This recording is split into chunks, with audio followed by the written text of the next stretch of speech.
ಮಾನಸಿಕ ಅಸ್ವಸ್ಥರ ರಕ್ಷಣಾ ಕೇಂದ್ರ ಬುದ್ಧಿಮಾಂದ್ಯರ ಪಾಲಿನ ಬೆಳಕು. ಬೀದಿಗೆ ಬಿದ್ದವರಿಗೆ ಚಿಕಿತ್ಸೆ, ಅನಾಥರಿಗೆ ಕೆಲಸ, ಸ್ವಂತ ಖರ್ಚಿನಲ್ಲೇ ಸಮಾಜ ಸೇವೆ. ಇದೇ ಈ ಹೊತ್ತಿನ ವಿಶೇಷ ಮೆಂಟಲ್ ಟ್ರೀಟ್ಮೆಂಟ್. ನಾನು ಶ್ವೇತಾ.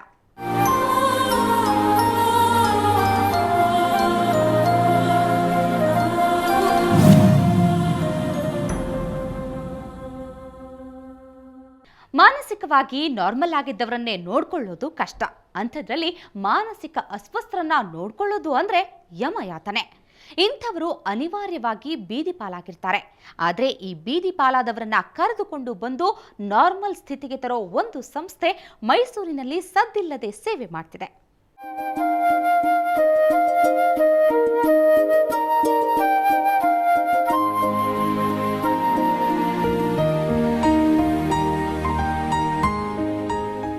ಇದು ಮೈಸೂರಿಗೆ ಸಮೀಪ ಇರೋ ಚಿಕ್ಕಳ್ಳಿಯಲ್ಲಿರುವ ವಿ ಕೇರ್ ಸಂಸ್ಥೆ.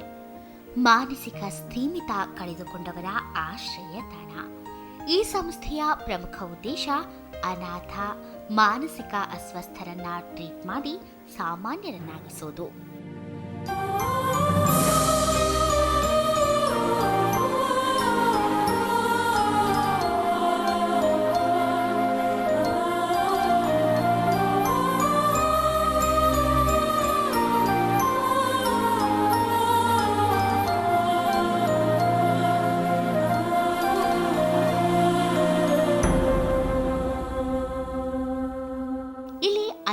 ಬೆಡ್ಗಳ ಆಸ್ಪತ್ರೆ ಇದೆ. ಸದ್ಯ 27 ಜನ ಮಾನಸಿಕ ಅಸ್ವಸ್ಥರು ಚಿಕಿತ್ಸೆ ಪಡೆಯುತ್ತಿದ್ದಾರೆ. ಅದರಲ್ಲಿ 8 ಜನ ಅನಾಥರು. ಅರೆಹುಚ್ಚರಾಗಿ ಬೀದಿ ಬೀದಿ ಅಲೆಯುತ್ತಿದ್ದ ಅನಾಥರನ್ನ ಕರೆದುಕೊಂಡು ಬಂದು ಇಲ್ಲಿ ಚಿಕಿತ್ಸೆ ನೀಡಲಾಗುತ್ತಿದೆ.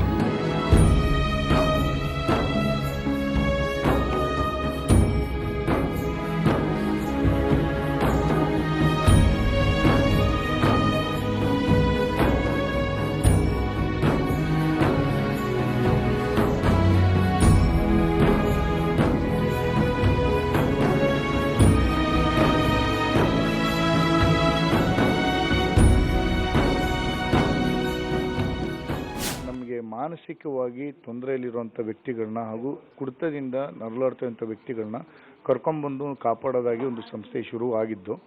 ನಂಜನಗೂಡಲ್ಲಿ ಮೊದಲು ಒಂದು 3 ಜನ ವ್ಯಕ್ತಿಗಳನ್ನ ನಾವು ರಸ್ತೆ ಬದಿಯಿಂದ ಪತ್ತೆ ಹಚ್ಚಿ ಮಾನಸಿಕ ರೋಗಿಗಳು ಅಂತ ತೀರ್ಮಾನ ಮಾಡಾದ್ಮೇಲೆ ಕರ್ಕೊಂಡು ಅವ್ರಿಗೆ ನಾವು ಚಿಕಿತ್ಸೆ ಕೊಟ್ಟು ಶುರು ಮಾಡಿ ಬರುವಾಗ ಕೆಲವೊಂದು ಮನೆಯಿಂದ ಕೆಲವೊಂದು ಪೇಷಂಟ್ಗಳು ಬಂದು ನಮಗೂ ಇದರ ಪೇಷಂಟ್ಸ್ ತೊಂದರೆ ಆಗ್ತಾ ಇದೆ, ಇವ್ರನ್ನ ಕೂಡ ಕಾಪಾಡಿ ಅಂತ ಹೇಳಿದಾಗ ನಾವು ಮೊದಲು ಅದನ್ನು ಮಾಡೋಕ್ಕೆ ಹೋಗಲಿಲ್ಲ. ಆಗಲ್ಲ, ನಮಗೆ ಬರೀ ರಸ್ತೆಯಲ್ಲಿರೋನ ಮಾತ್ರ ತಗೋತಾ ಇರೋದು ಅಂತ ತಿಳಿಸಿದ್ದೋ. ಅವ್ರು ಹೇಳಿದ್ರು, ನಾವು ಅದು ಕಳೆದ ಒಂದು ವಾರ ಆದಮೇಲೆ ನೋಡಿದಾಗ ಅದೇ ಒಂದು ವ್ಯಕ್ತಿ ಡೆಸ್ಟಿಟ್ಯೂಟ್ ಆಗಿ ನೋಡಿದಾಗ ಮನೆಯಲ್ಲಿರೋರು ಇಲ್ಲಾಂದರೆ ರಸ್ತೆ ಬದಿಯಲ್ಲಿರೋರು ಎಲ್ಲೆಲ್ಲಿ ಮಾನಸಿಕವಾಗಿ ತೊಂದರೆ ಆಗ್ತಾ ಇರ್ತಾರೆ ಅವ್ರನ್ನೆಲ್ಲ ಕಾಪಾಡಬೇಕು ಅಂತೇಳಿ ಒಂದು ಸಂಸ್ಥೆನ ಶುರು ಮಾಡಿ 1.5 ವರ್ಷದಿಂದ ನಡೆಸ್ಕೊಂಡು ಬಂದಿದ್ದೀವಿ. ಈ ಸಂಸ್ಥೆಯನ್ನ ಸ್ವಂತ ಹಣದಿಂದ ನಡೆಸಲಾಗ್ತಿದೆ. ಇಲ್ಲಿ ಈಗಾಗಲೇ 90ಕ್ಕೂ ಹೆಚ್ಚು ಜನರನ್ನ ಗುಣಮುಖರನ್ನಾಗಿಸಲಾಗಿದೆ. ಈಗ ಇರೋ 27 ಜನ ರೋಗಿಗಳನ್ನ ನೋಡ್ಕೊಳ್ಳೋದಕ್ಕೆ 4 ಜನ ಸ್ಟಾಫ್ ನರ್ಸ್ ಹಾಗೂ 15 ಮಂದಿ ವರ್ಕರ್ಸ್ ಇದ್ದಾರೆ.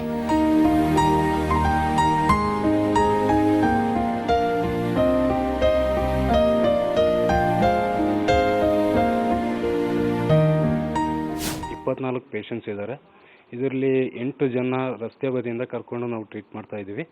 ಇದ್ರ ಜೊತೆಗೆ 16 ಜನರು ನಮ್ಮ ಫ್ಯಾಮಿಲಿ ಪೇಷಂಟ್ಸ್ ಇದ್ದಾರೆ.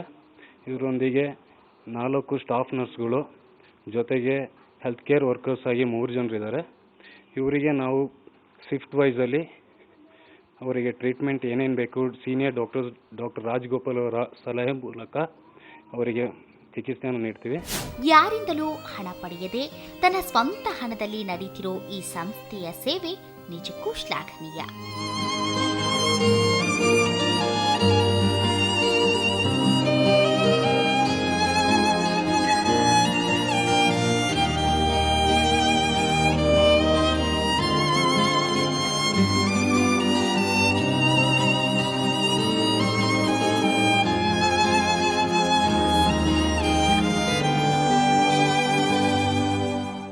ಮಾನಸಿಕ ಅಸ್ವಸ್ಥರನ್ನೇನೋ ಟ್ರೀಟ್ ಮಾಡ್ತಾರೆ. ಆದರೆ ಅಸ್ವಸ್ಥರನ್ನ ಇವರು ಗುರುತಿಸೋದು ಹೇಗೆ? ಆಸ್ಪತ್ರೆಯಲ್ಲಿ ಅವರನ್ನ ಹೇಗೆಲ್ಲ ನೋಡ್ಕೊಳ್ಳಲಾಗುತ್ತೆ? ಬನ್ನಿ ನೋಡೋಣ.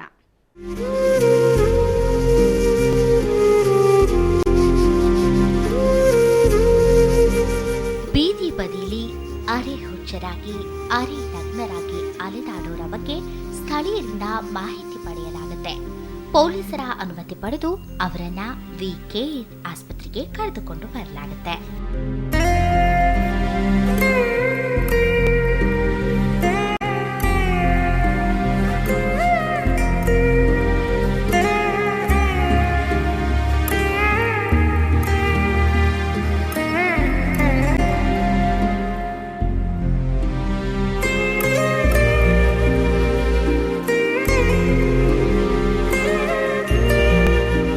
ಮೊದಲು ಪ್ರಥಮ ಚಿಕಿತ್ಸೆ, ಬಳಿಕ ಸ್ನಾನ, ತಿಂಡಿ, ಊಟ, ಉಪಚಾರ.